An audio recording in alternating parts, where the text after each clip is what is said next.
प्रिय विद्यार्थियों, आज के वीडियो क्लास में आपका स्वागत करता हूं। आज हम दो चर वाले रैखिक समीकरण युग्म को हल करने की एक नई विधि वज्र गुणन विधि, जिसे हम क्रॉस मल्टीप्लिकेशन मेथड भी बोलते हैं, उसको समझेंगे। आइए देखते हैं कि हम इन रैखिक समीकरण युग्म को या युगपत समीकरणों को किस तरीके से हल करते हैं। a1x b1y प्लस c1 बराबर 0, a2x plus b2y plus c2 बराबर 0। यदि हमारे पास ये दो समीकरणें हैं और इन्हें हमें वज्र गुणन विधि द्वारा हल करना है, तो ध्यान से बस एक बार समझ लें, समझ में आ जाएगा और बहुत ही आसानी से हम ये लगा सकेंगे। पहली शर्त तो यही है कि हमारी वज्र गुणन विधि में बराबर 0 में समीकरण होनी चाहिए। यानी जो भी हमारा मानक रूप है किसी रेखा का समीकरण का, a1x plus b1y plus c1 बराबर 0 और a2x b2y प्लस c2 बराबर 0, इस रूप में समीकरण को हमें लिखना पड़ेगा यदि वो उस रूप में हमें समीकरण नहीं दी हुई है। उसके बाद वज्र गुणन नियम ये कहता है कि हम x को लें और बटे में लिख लें, बराबर का निशान y को लें और बटे में लिख लें, बराबर का निशान 1 को लें और बटे में लिख लें। ठीक है, इसमें तो कोई दिक्कत है नहीं, इतना तो सब कर लेंगे। x बटे बराबर y बटे बराबर 1 बटे। इसके बाद हमें क्या करना है, x के नीचे हमें गुणांक लिखने हैं। किसके गुणांक लिखने हैं? जो x वाले हमारे पद हैं उन्हें हम छुपा देंगे। बाकी जो भी गुणांक दिख रहे हैं हमें, उन्हें बिल्कुल हूबहू उतार देंगे। b1 b2 c1 c2। ठीक, उसके बाद y के नीचे हमें y को छुपा देते हैं। इधर देखते हैं क्या बचा, c1 c2, और इधर क्या बचा, a1 a2। एक के नीचे हमें नियतांक वाले को छुपाएंगे और फिर देखेंगे क्या मिला, a1 a2 और बाद में b1 b2। ठीक, इस तरीके से हम इन्हें लिख लेते हैं। इसके बाद हम इनकी तिरछी गुणा यानी वज्र गुणन कर देते हैं। b1 की गुणा कराएंगे c2 से और b2 की गुणा कराएंगे c1 से। ऐसे इधर c1 की गुणा a2 से और c2 की गुणा a1 से, a1 की गुणा b2 से, a2 की गुणा b1 से, और इसे लिख लेंगे इस तरीके से x बटे b1 c2, इनकी गुणा हो गई, बीच में माइनस का चिन्ह, b2 c1 बराबर y बटे c1 a2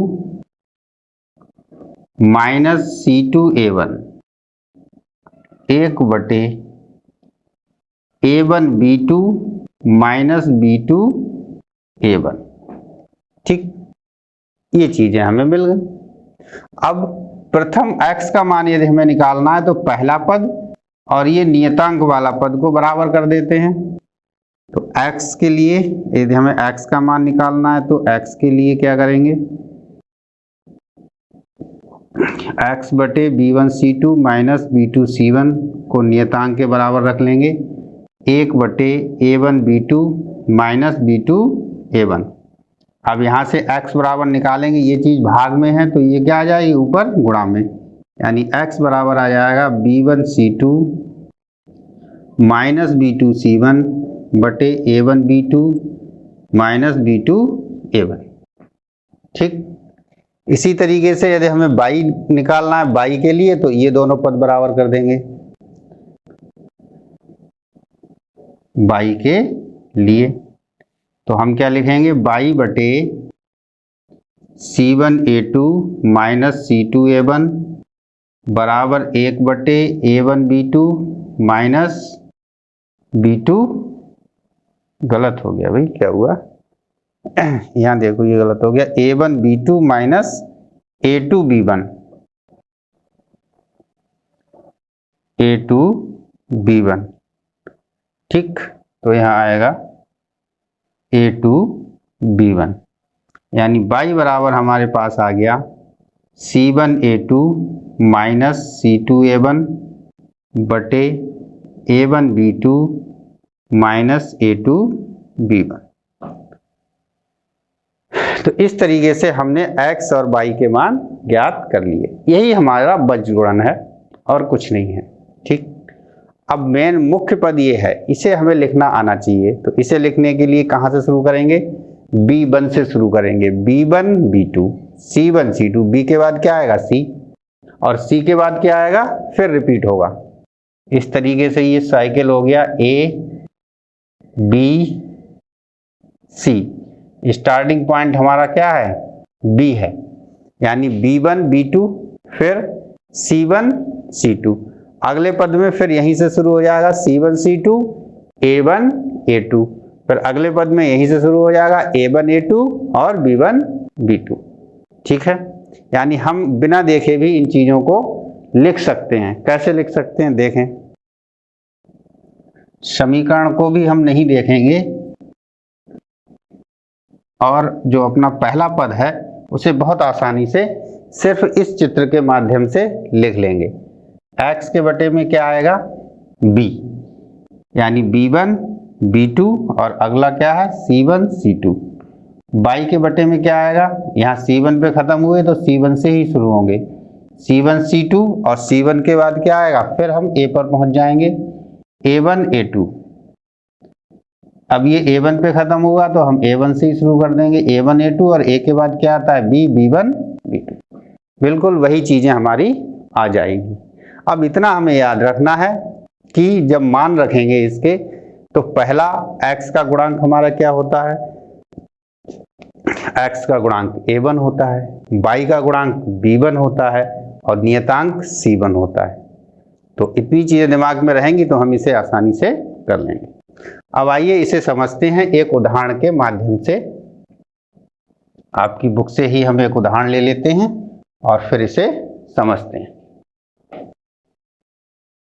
देखें, ये उदाहरण है आपका, और ये उदाहरण जो है 2020 में आपके बोर्ड एग्जाम में ये क्वेश्चन पूछा जा चुका है। देखिए, इसे हम बीजगुणन विधि द्वारा हल करेंगे। अब देखिए यहाँ पर क्या है, दोनों जो नियतांक हैं वो बराबर के दाईं साइड हैं। आप चाहें तो बाईं साइड कर सकते हैं।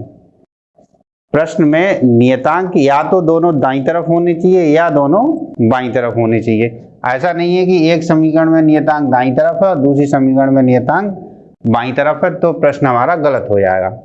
अब यहाँ पर A1 A2 ये हो गया, B1 B2 ये हो गया और C1 C2 ये हो गया।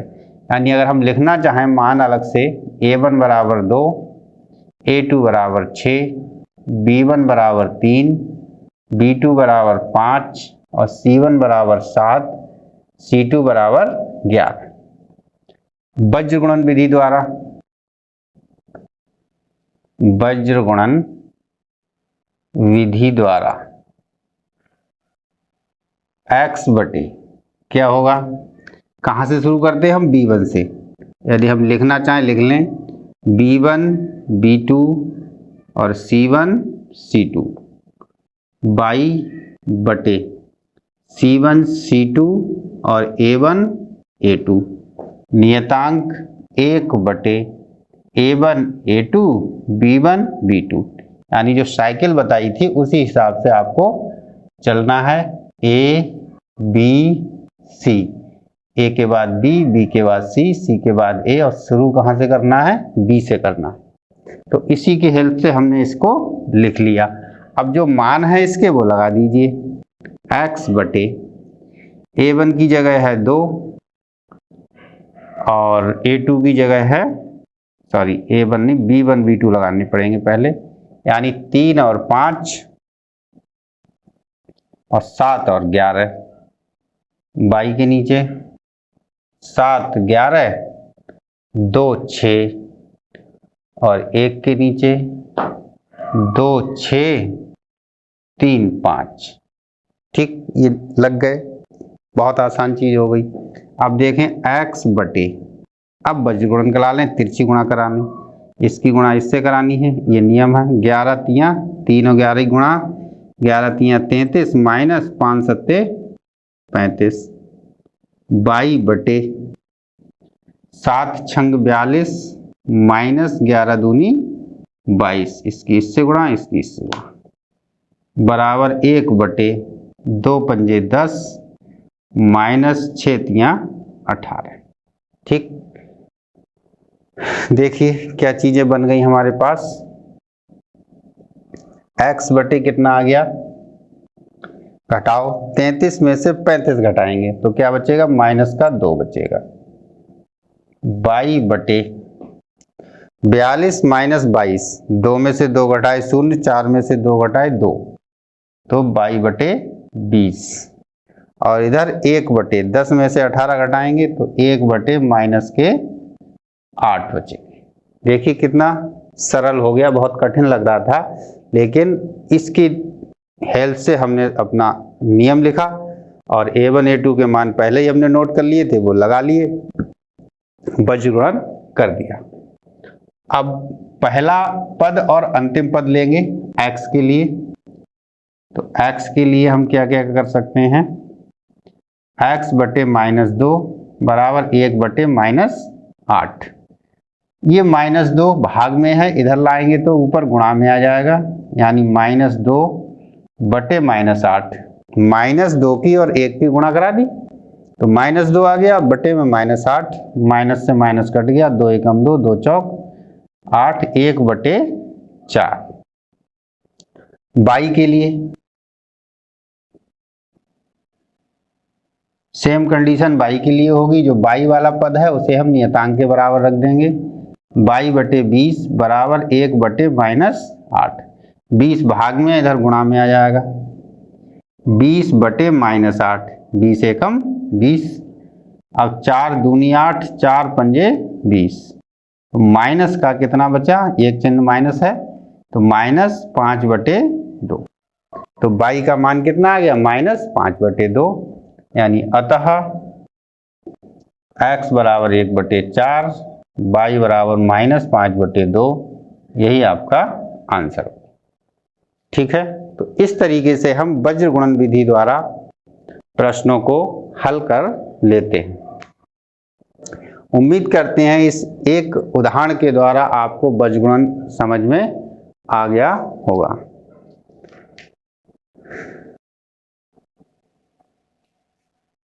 एक उदाहरण और ले लेते हैं, वो भी आपके बोर्ड एग्जाम में आया हुआ है, देख लें जरा।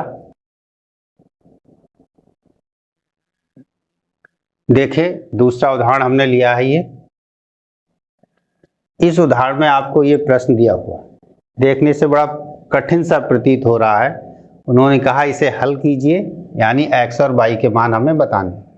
अब देखिए ax और by यहाँ पर बिल्कुल अलग अलग नहीं है, ब्रैकेट में लिखे हुए हैं, यानी ये हमारा जो स्टैंडर्ड फॉर्म है ax + by + c = 0, उसमें नहीं है। तो पहले हम इस ब्रैकेट को ओपन कर लेते हैं, खोल लेते हैं, तो देखें क्या होता है। समीकरण 1 में इसे खोल लेते हैं, इसे 1 नाम दे दो, समीकरण 2 नाम दे दो। तो इसे ओपन करते हैं हम, तो ये होगा 2ax - 2by + a + 4b। ये हो गया 2bx - 2bx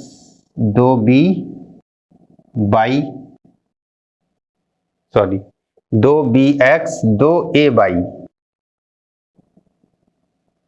+ b - 4a = 0। ठीक, इन दोनों को ओपन कर लिया हमने और इन्हें समीकरण 1 और समीकरण 2 नाम हमने दे दिए। अब देखिए क्या हुआ, ये तो ax की फॉर्म हो गई, x का गुणांक, यहाँ 2b/y के साथ कुछ है + c। अब यहाँ पर जो c का पद है वो ये पूरा पद होगा, नियतांक को हम ये पूरा लेंगे, ये हमारा c हो गया, अर्थात c1 हो गया यहाँ पर, और ये कितना हो गया, c2 हो गया। a1 का मान यहाँ 2a, a2 का मान 2b, b1 का मान 2b, b2 का मान 2a, चिन्ह सहित लेंगे तो -2a, और c1 a + 4b और c2 b - 4a। तो हम पहले अपने a1 b1 c1 इनको लिख लेते हैं। ठीक है, यानी कि हमारे पास अतः A1 कितना हो गया 2A, A2 कितना हो गया 2B, B1 आपका हुआ -2B, B2 हुआ -2A और C1 हुआ आपका A + 4B और C2 हुआ आपका B - 4A। अब वज्र गुणन विधि द्वारा, वज्र गुणन विधि द्वारा, तो वज्र गुणन विधि लगाते हैं हम। x बटे कहाँ से शुरू करते हैं b से, b1 b2 और c1 c2, फिर y कहाँ से शुरू करते हैं जहाँ x खत्म हुआ, c1 c2 a1 a2, फिर नियतांक कहाँ से शुरू करते हैं जहाँ y खत्म हुआ, a1 a2 और a1 के बाद b1 b2। ये वज्र गुणन विधि हो गई। अब इसमें हम अपने नियतांक लगा लें, जो a1 b1 के जो मान हैं वो हम अपने इसमें रख लेंगे। तो देखें इसमें मान लगा के रखेंगे x बटे b1 b2 -2b -2a -2b -2a, c1 c2 a + 4b और b - 4a बराबर y बटे c1 c2 का मतलब यही थे, यानी a + 4b b - 4a, फिर a1 a2 ये आ गए 2a 2b, फिर नियतांक a1 a2 2a 2b और b1 b2 -2b -2a, 2b -2, ठीक इस तरीके से ये हमें मिल गया। अब हम x के लिए क्या करेंगे, x वाले पद को और नियतांक वाले पद को बराबर रख लेंगे। तो x के लिए देखें, चलो पहले हम इसे थोड़ा जो सरल करना है वज्र गुणन विधि तो पहले लगा लें पूरी, वो नहीं लगाई, यानी यहाँ से इसकी गुणा इधर होनी है, इसकी गुणा यहाँ होनी है, यहाँ गुणा होनी है और इस तरीके से गुणा होनी है। तो x बटे गुणा करें -2b की यहाँ गुणा होनी है दोनों में, तो ये हो जाएगा -2b का वर्ग, -2b का वर्ग और फिर हो जाएगा माइनस और माइनस प्लस, 2 चौक 8 AB, माइनस और माइनस प्लस 8 AB, फिर बीच में माइनस का निशान और ब्रैकेट लगाएंगे। अब इनकी गुणा लिख देंगे, तो माइनस का चिन्ह है तो माइनस के 2a का वर्ग, -2a वर्ग, फिर माइनस और प्लस माइनस हो गया, 2 चौक 8 AB यानी -8 AB। तो ये आया x। अब बराबर में हमें क्या लिखना है, y। नियतांक को जगह कम पड़ जाएगी, चलिए y को गुणा कर लें। अब यहाँ a + 4b की 2b से गुणा करेंगे, तो 2b से गुणा कर ले तो 2ab, 2ab, फिर 2ab की 4b से करेंगे तो 2 चौक 8 b का वर्ग प्लस 8b का वर्ग, फिर माइनस का निशान ब्रैकेट। अब 2a और b - 4a की गुणा होगी, तो करें 2ab -2 चौक 8a का वर्ग, यहाँ आ गया -8a का वर्ग, बराबर में नियतांक 1 बटे, उधर जगह नहीं थी तो नीचे लिख दिया 1 बटे। अब इनकी तिरछी गुणा कर लें, तो इनकी गुणा करेंगे तो -2 दूनी 4a का वर्ग, माइनस का निशान ब्रैकेट, फिर दोनों की गुणा करेंगे -4b का वर्ग, सही है। तो ये चीजें आ गई यहाँ पर। अब हमें इन्हें हल कर लेना है। देखें x बटे में क्या आएगा, 2b का वर्ग plus 8ab, minus minus plus 2a का वर्ग, प्लस 8ab बराबर y के बटे में 2ab प्लस 8b का वर्ग माइनस 2ab और प्लस 8a का वर्ग।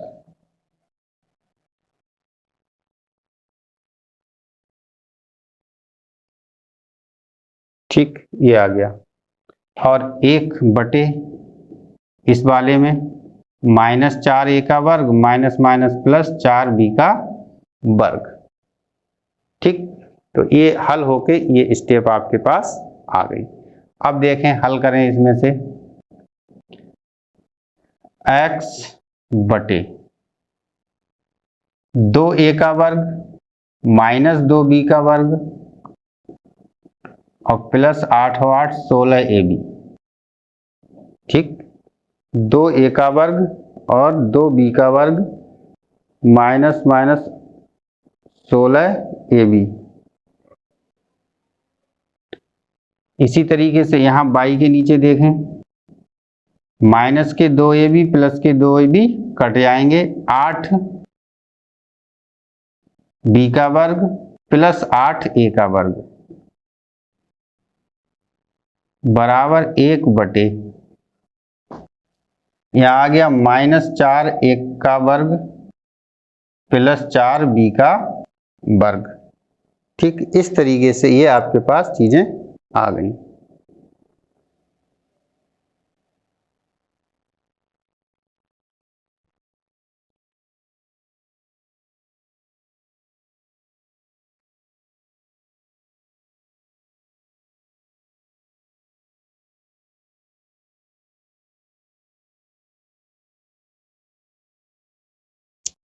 भाई यहाँ पर प्रश्न में ही गलती हो गई है। इस प्रश्न में जो है, जो प्रश्न लिखने में हमने यहाँ पर मिस्टेक की है। यहाँ पर प्रश्न में क्या है, प्लस चिन्ह है, ये प्लस चिन्ह है और इस प्लस चिन्ह की वजह से 2a ये आपका प्लस आएगा और इस प्लस की वजह से ये वाला प्लस आएगा। और जब b2 का मान आप प्लस लगाएंगे तो यहाँ प्लस का 2a आएगा और b2 हमारा कहाँ था, अंत में था, तो यहाँ पर प्लस का 2a आएगा। अब जब हम यहाँ गुणा करेंगे, माइनस की गुणा तो सही रहेगी लेकिन प्लस वाले की जब गुणा करेंगे तो ये दोनों जो गुणा आएंगी ये प्लस आएंगी आपकी, ये भी प्लस होगी और ये भी प्लस होगी। ठीक, ये आपका सही रहा। यहाँ पर गुणा में अंतर आ जाएगा, पहला वाला पद है वो प्लस का आ जाएगा 4a का वर्ग, 4a का वर्ग ये प्लस का आ जाएगा, ये प्लस का आ जाएगा। ठीक, अब यहाँ देखिए जो यहाँ गलतियां हुई, तो माइनस से जब गुणा करेंगे तो ये माइनस होगा, यहाँ पर ये क्या होगा, माइनस होगा। ठीक, इसमें प्लस हो गया, प्लस कर दिया, माइनस माइनस ये प्लस हो गया। अगले पद में क्या होगा, ये यहीं पर खत्म हो जाएगा, 8ab से माइनस का 8ab कैंसिल हो गया और इसमें आप क्या करेंगे, -2 कॉमन ले लेंगे तो ये b का वर्ग प्लस a का वर्ग बन जाएगा। यहाँ देखो 8b का वर्ग और 8a का वर्ग बचेगा, तो आप यहाँ से 8 कॉमन ले लेंगे तो b का वर्ग और a का वर्ग। यहाँ 4 बचेंगे प्लस के, तो आप 4 कॉमन ले लेंगे तो a का वर्ग और b का वर्ग। इस तरीके से ये थोड़ा सही करना पड़ा क्योंकि हमने पहले क्वेश्चन नोट करने में ही मिस्टेक कर दी थी। कोई दिक्कत नहीं है, तो ये आया। अब हमें x का मान निकालना है, तो x के मान के लिए इसे मैं मिटा दे रहा हूं।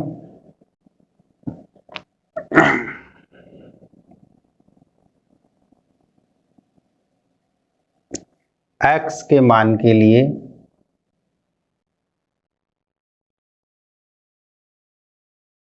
क्या करेंगे, प्रथम और अंतिम पद x बटे -2 b square plus a square बराबर 1/4 a का वर्ग प्लस b का वर्ग। तो x बराबर क्या हो जाएगा, ये वाला पद गुणा में आएगा एक के साथ, तो एक के साथ गुणा करेंगे तो यही रहेगा, -2 b का वर्ग a का वर्ग बटे 4 a का वर्ग प्लस b का वर्ग। ये ब्रैकेट एक जैसे हैं, कट गए। 4 एकम 4, 4 दूनी 8, यानी x बराबर -1/2। y के मान के लिए जो y वाला पद है उसको हम नियतांक के बराबर रखेंगे, यानी कि y/8 b का वर्ग प्लस a का वर्ग बराबर 1/4 a का वर्ग प्लस b का वर्ग।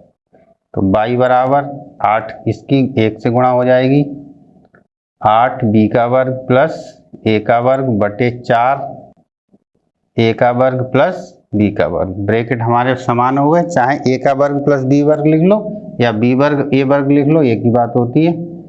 4 एकम 4, 4 दूनी 8, यानी y बराबर कितना आ गया 2। ठीक, अतः लिखना चाहो आंसर को बिल्कुल एक साथ, x बराबर 1/2 और y बराबर 2, ये फाइनल आपका आंसर। तो इस तरीके से ये बीजगुणन विधि को हम हल कर लेते हैं। काफी शॉर्ट पड़ती है, यदि आप डायरेक्ट लगाना चाहेंगे तो डायरेक्ट भी बहुत जल्दी से आंसर आ जाता है। यदि कहीं ऑब्जेक्टिव क्वेश्चन सॉल्व करने की बात है तो हम बीजगुणन विधि से जल्दी क्वेश्चन को सॉल्व कर सकते हैं। ठीक है, तो आज के वीडियो लेक्चर में आपने सीखा बीजगुणन विधि और 2 क्वेश्चन हमने आपको कराए जो कि दोनों बोर्ड एग्जाम में आए हुए हैं। तो इसलिए इन दोनों क्वेश्चंस की आप प्रैक्टिस कर लें और अगले वीडियो लेक्चर में हम आपको जो आपकी अभ्यास है प्रश्नावली 3D वो हम आपको कराएंगे। ठीक है, मिलते हैं अगले वीडियो लेक्चर में, तब तक के लिए पढ़ते रहिए, खुश रहिए, धन्यवाद।